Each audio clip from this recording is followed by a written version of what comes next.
Baik, terima kasih. Jika kita bicara masalah sanitasi dan air bersih, ini nanti nyambung ke masalah stunting. Untuk masalah sanitasi, ini perlu kolaborasi banyak pihak. Misalnya apa yang sudah saya lakukan di Solo.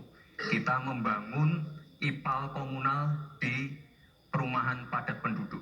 Ini penting sekali. Lalu untuk kebutuhan air bersih, kita juga bekerja sama dengan kabupaten sekitar, misalnya dengan Wonogiri, Klaten, untuk mendapatkan air bersih.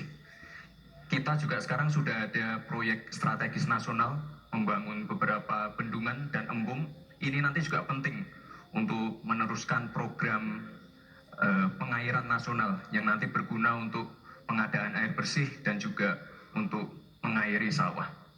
Ke depan, masalah sanitasi dan air bersih ini penting sekali karena kami dari paslon nomor 2 ingin menyiapkan generasi-generasi emas yang sehat dan pintar. Kalau kita mengintervensi masalah stunting, kita juga harus mengintervensi tempat tinggalnya juga. Kita tidak bisa hanya memberikan gizi tambahan untuk ibu hamil dan lain-lain, tapi kita tidak menyentuh rumah tinggalnya. Jadi ini harus dikerjakan secara paralel. Stunting kita kerjakan, pemenuhan gizi kita kerjakan, sanitasi, drainase, air bersih, kawasan kumuh, ini harus kita selesaikan juga secara paralel. Terima kasih. Masih ada waktu? Cukup, Pak? Cukup. Baik. Gibran yang terhormat, tadi itu pertanyaan yang dibaca oleh moderator, bagaimana strategi paslon untuk memastikan penyediaan infrastruktur sosial tanpa membebani keuangan daerah. Kayaknya belum terjawab. Tadi yang dijawab tuh infrastruktur fisik semua tuh.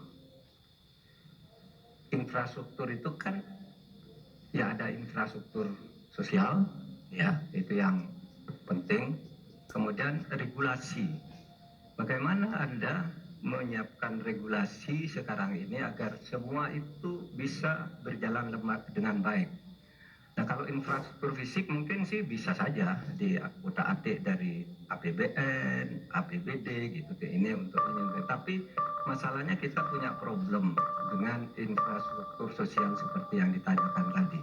Nah, itu saya kira yang perlu dijelaskan lebih jauh. Selesai. Infrastruktur yang disampaikan Pak Gibran menjadi bagian dari yang perlu disediakan. Tapi infrastruktur sosial atau infrastruktur kerakyatan, pada dasarnya kita bisa melibatkan semua pihak untuk hadir dan memberikan solusi. Contohnya infrastruktur gedung-gedung sekolah yang memberikan kesehatan, kecerdasan bagi masa depan anak didik kita.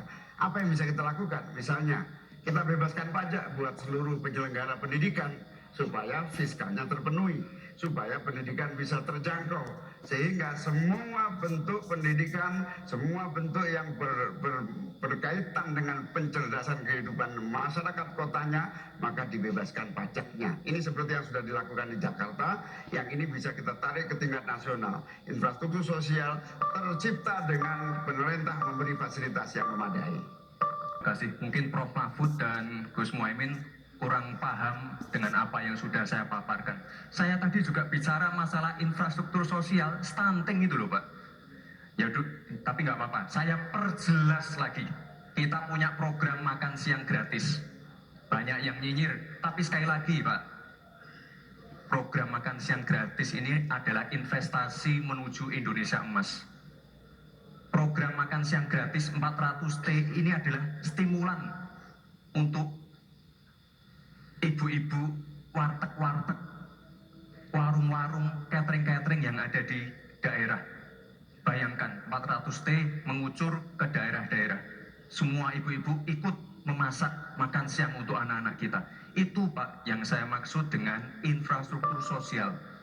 Program makan siang gratis, investasi ke depan untuk menuju Indonesia emas. Terima kasih.